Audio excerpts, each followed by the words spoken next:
মাঝে মাঝে Argentina support করি, মাঝে মাঝে ব্রাজিল সাপোর্ট করি। আর্জেন্টিনাকে বেশি সাপোর্ট করা হয় যেহেতু মেসি, কিন্তু সেটা মনে মনে। জি, আর্জেন্টিনা ব্রাজিল দুইটাকেই ভালো লাগে, কিন্তু মেসির প্রতি ভালো লাগাটা একটু বেশি, বরাবরই বেশি।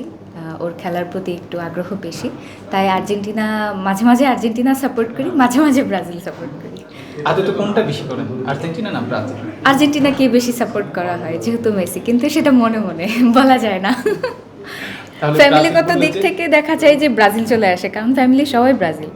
আচ্ছা, জি, এবার ব্রাজিল কি এক্সামিশন কমপ্লিট করতে পারবে, কি মনে করেন? আশা করছি করতে পারবে। গত বছর যেহেতু করেছে, এবছর করার সম্ভাবনাটা যদিও কম, কিন্তু তারপরও আমরা আশা করব যে এই বছর 4টা স্টার নিয়ে আসবো। আর্জেন্টিনা। জি, ব্রাজিলের ক্ষেত্রে কি হবে তার? তাদের স্বপ্ন ব্রাজিলে পূরণ হবে না? ব্রাজিল তো অনেক বছর ধরে মানে হচ্ছে 5টা স্টারই আছে, কিন্তু হতেও পারে এবছর ব্রাজিলের বছর হতেও পারে। মেসি না থাকলে কি আর্জেন্টিনার সাপোর্টার কমে যাবে কিনা বাংলাদেশে?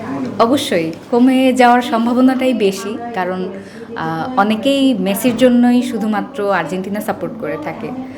মেসির প্রতি ভালো লাগা থেকেই আর্জেন্টিনা সাপোর্ট করে। অনেকে খেলা বুঝে সাপোর্ট করে, অনেকে শুধুমাত্র মেসির জন্য সাপোর্ট করে। আপনার পছন্দের খেলোয়াড় কে আছে, মেসি না নেইমার? শুধুমাত্র মেসি। সেক্ষেত্রে শুধুমাত্র মেসি, কারণ হচ্ছে তেমনভাবে খেলা দেখা হয় না, আর হচ্ছে তেমন কোনো প্লেয়ারের নাম জানা নেই, শুধুমাত্র মেসির নামটাই জানি আর তাকেই ভালো লাগে। দেশে দেশে সবার সাথে দ্য নিউজ।